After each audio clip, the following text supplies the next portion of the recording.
Hi, I'm Shane Jones. Making headlines tonight. Consultations have started on Res Life insurance payouts. Prime Minister Mia Motley speaks about how small island states are viewed by many in the global community. No more trading on bit exchange after August. And coming up in sports, teams book their spots in the quarterfinals of the Baiko Primary Schools football competition. Newsnight Headlines was brought to you compliments Omega XL. Broadcasting from our studios in the Pine St. Michael, this is CBC Newsnight, starting now. Leading the news at 7, we've got some good news. A payday is finally coming for people who had policies with the failed Cleo International Life Insurance Company. Just over $400 million in cash and bonds will be paid to those policyholders by Resolution Life, the company which took over Cleo's portfolio but is now winding up its operations.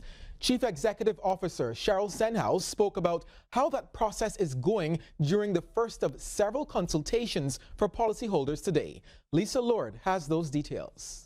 Resolution Life took over the portfolio previously held by failed insurance giant Cleo International Life Insurance Limited just over a year ago. But back in March, in her budget speech, Prime Minister Mia Motley announced that the entity would be liquidated by the Financial Services Commission, and policyholders would each receive a maximum cash payment of $20,000. CEO Cheryl Senhouse says their primary objective is just that, to get the policyholders what is due to them and end their painful wait. She says they're using the consultation meetings to explain the payment plans. Quite a few of our policyholders will receive a cash payment up to $20,000 depending on the net value of their policy, and any amounts over that will be paid in bonds.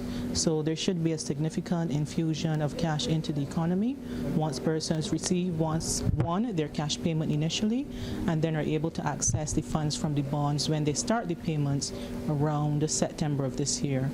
According to her, they have also used the time to reassure clients that insurance is still a very good instrument. A lot of people feel disgruntled and aggrieved with what has transpired, but we hope that bringing a final resolution to this situation will help restore some confidence, not just in the insurance industry, but in the regulators and in the ability of the economy overall to withstand pressures and failures from businesses. Policyholders also shared how they felt, with several expressing that they have some measure of closure. I am absolutely delighted that I have a process to follow, and that I understand that at the end of September I'll be receiving payments on my EFPA. I was praying that it would come because after all I'd paid my money into the system, so I expected it back. I reckon it's time enough that things should be in order. Now, the poor people suffering, and it's time enough now that we should get some type of funds. Res Life is hoping to wrap up operations by September. Lisa Lord, CBC News.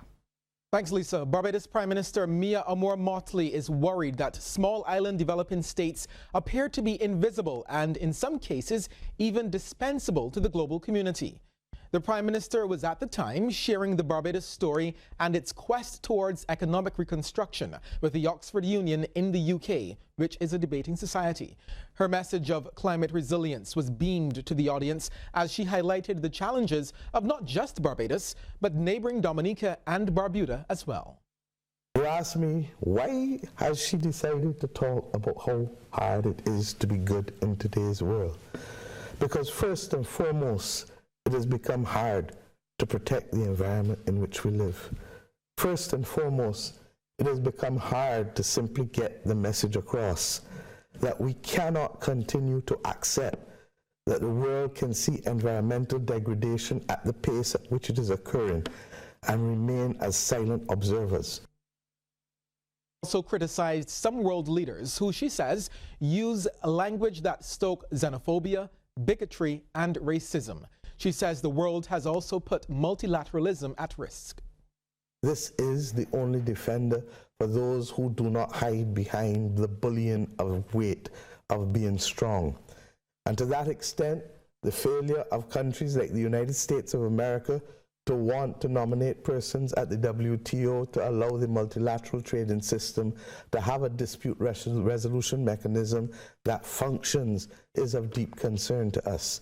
The failure of countries to recognize that you can't simply designate a member of an opposition party that has not faced a particular election for a particular post to be president of a country, in spite of however bad that government is, are things that are of deep concern to us. Some local educators have come out in support of Prime Minister Mia Amor-Mottley's plan to reform the local education system and abolish the common entrance examination. One of them is retired secondary school principal Alwyn Adams. Now appearing as a guest on CBC TV8's The People's Business, Mr. Adams agrees the time has come for the common entrance to be abolished, since it has always put many students, especially males, at a disadvantage. In 1994, out of 400 odd boys, students, 309 were boys who scored at that level. Between 0 and 20? Yes, this is from the white paper which I brought here. In 1995, this is below 20, 535, but 482 were boys, and only 53 were girls, a ratio of about 8 to 1. And when you go to 30, the figure hovers around 1,000. Fellow guest and retired principal Daisy Suzanne King also believes the common entrance should be abolished, as it often sets some unrealistic targets for children. You're saying to 4,000 children that when you enter primary school at 5, that you must achieve, all of you must pass this test and achieve the same grades at the same pass mark or near the same pass mark by age 11. Now that is virtually impossible, and it takes into consideration none of the variables that affect learning and teaching. We're being told that police would like to work with pleasure craft owners to get a handle on some of the violence that flares up occasionally on those vessels. This from Acting Assistant Commissioner of Police William Yearwood in reaction to the island's latest fatal shooting, which reportedly took place on the dock just after the MV Dream Chaser pulled back into harbor last night. Now, Lisa Broom has been following this story and joins us live. Now, Lisa, what can you tell us? Okay, Shane, so I did speak with the Acting Assistant Commissioner, who said the Police High Command continues to be concerned about these incidents. But before we get to that, let's talk about the actual shooting first. Now, police say the boat had just returned from a cruise and was preparing to dock when security personnel, including 32-year-old Dave Archer, were forced to break up a scuffle among patrons. Now, when the vessel docked, some patrons disembarked and then tried to re-enter. And then a new fight broke out between patrons and security, who were preventing them from getting back on board. So police say a single shot was heard and Archer of West Terrace St. James fell to the ground. Now, he died at hospital. Now, Shane, the acting ACP said senior command responded in the past by putting officers on the dock when the boats are leaving and returning to ensure all is well. But now they want to take it a step further. Persons who own these cruise ships to cooperate with us. We have been asking that every person who is on such a ship traveling, that they be known by name or some identification. The same way like you leave the airport. If you are leaving the island, you're just going off the coast, yes, but we think that we should know as police officers who are going to travel on these ships, so that we can do, act before.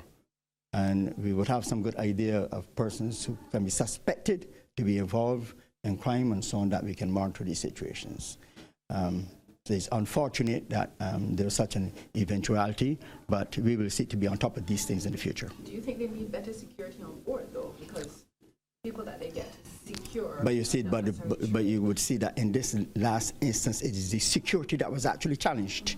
So there are certain things in place by law in relation to persons or companies who provide that service. Persons are expected to be registered and to be trained, and to have, good relations with persons who are the police, good relations with the police, and give us information as well. Because if a ship is going to go off the coast on such a cruise, and the security personnel identify persons who are involved in crime or are likely to be involved in crime because of what is going on board. We are asking that some communication come back to us ahead of the landing so that we will be in place to deal with such matters. Now, Shane, you were working this story alongside me, and as you know, we tried to reach the owner for a comment, but we were unsuccessful. But what we also discovered is that a cruise scheduled for June 15th, and that's this Saturday, on the same vessel has been cancelled. Now, as you see on the poster, which is being circulated on Instagram, it's cancelled due to security reasons. So we'll keep following this up, and when we have more to hand, we'll bring it to you. Shane? Thank you so much, Lisa. A comprehensive report there. Well, police were this afternoon called to the scene of another shooting, this time in Alkins Road, Carrington Village, St. Michael. Residents say the victim, who is believed to be a male in his 20s, was at a house in the area where young men usually lime when the shooting occurred. He was taken to the Queen Elizabeth Hospital by private vehicle. Police cordoned off several streets in the city and in St. Michael, where they conducted their investigations, causing motorists to divert. An elderly man is dead following an early morning accident. Police PRO, Acton Station Sergeant Michael Blackman, says 79-year-old Warwick Sargent was reportedly riding his bicycle along the President Kennedy Drive heading towards Kensington Oval when he was involved in an accident with a motorcar traveling in the same direction. That vehicle was driven by 21-year-old Dwayne Tull of Waterford, St. Michael. Sargent was pronounced dead at the scene. Anyone who witnessed the accident is to contact Police Emergency 211, Crime Stoppers at 1-800-8477, or the Black Rock Police Station. That telephone number is 417-7500. Government stands ready and willing to work with faith-based organizations for the betterment of Barbados. This declaration from Minister of Innovation, Science and Smart Technology, Senator Kay McConney. She was speaking on the topic Church and State during the opening ceremony of the United Society Partners in the Gospel Triennial Consultation of Archbishops and Bishops at the Radisson Aquatica Resort. We are committed to reconciling the state's interests for public welfare with the Church's interest for people's spiritual well-being. Our government's straightforward commitment is to distill purpose in our relationship with the Church and other faith-based communities and find common ground in our work for the people. Of the USPG, Reverend Duncan Dormer, says the society has a long history in Barbados. He says that history involves building and supporting churches and schools, but it's also dominated by the fact that it owns slave plantations on the Codrington estate. While that may be difficult to understand, he says it's important to acknowledge. On Wednesday, we will have the deep privilege of going to Codrington College, and the principal there, Michael, will put on a day for us to consider some of those issues, to lament, to repent, to reflect, and to be in that place. Checking in with our regional neighbors now, Jamaica's opposition leader, Dr. Peter Phillips, says he is not daunted by a challenge from fellow MP Peter Bunting for president of the People's National Party. The Central Manchester MP was moved to challenge Dr. Phillips following the PNP's Damien Crawford's defeat to Anne-Marie Vass in the East Portland by-election, which Phillips had described as a PNP safe seat. It's shaping up to be a race involving two Peters, Dr. Peter Phillips versus Peter Bunting. The latter on Sunday confirmed months of speculation he would be offering himself for the president of the PNP, arguing it was in the best interest of the party and the country. Mr. Bunting pointed to an appraisal committee report which gave four main reasons why the PNP lost the 2016 general election: arrogance and taking the electorate for granted, breakdown of trust, poor messaging, and the organization of the party was not election ready. Those same reasons he claims contributed to the PNP's loss in the East Portland by-election earlier this year. Now, Mr. Bunting has acknowledged that for the past 3 decades, Dr. Phillips has made an outstanding contribution to the party and country. However, since Phillips became party president in March 2017, Bunting claims he has not implemented a single transformational initiative and is not the right man for the job at this time. Cultural stakeholders across the Caribbean are gearing up for CariFesta 14. Trinidad and Tobago is the host country, and recently, ministers of culture from across the region met in Ghana for the 36th meeting of the Council for Human and Social Development to discuss matters in relation to culture. Trinidad and Tobago is less than 3 months away from hosting the region's largest cultural showcase, CariFesta. Minister with responsibility for culture and the arts in the Twin Island, Dr. Nyan Gaspy-Dolly, said they are introducing several niche festivals, which can become standalone events in the region. She was speaking at the opening of the 36th meeting of the Council on Human and Social Development, COSUD, held at the CARICOM headquarters in Georgetown, Guyana.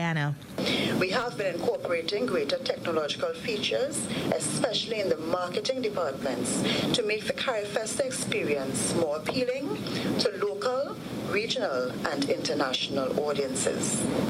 Dr. Gaspy-Dolly said stakeholders across the cultural spectrum, from micro-entrepreneurs to major industry players, are working hand in hand to project the very best of the region's cultural identity.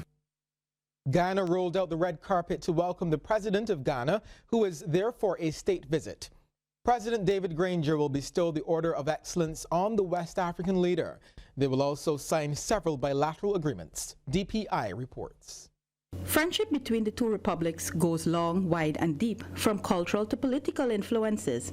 But today's historic visit by His Excellency Nana Akufo-Addo, President of the Republic of Ghana, further cements that friendship and opens doors for collaborations and partnerships. Upon his arrival this morning, the Ghanaian leader was given a full military welcome.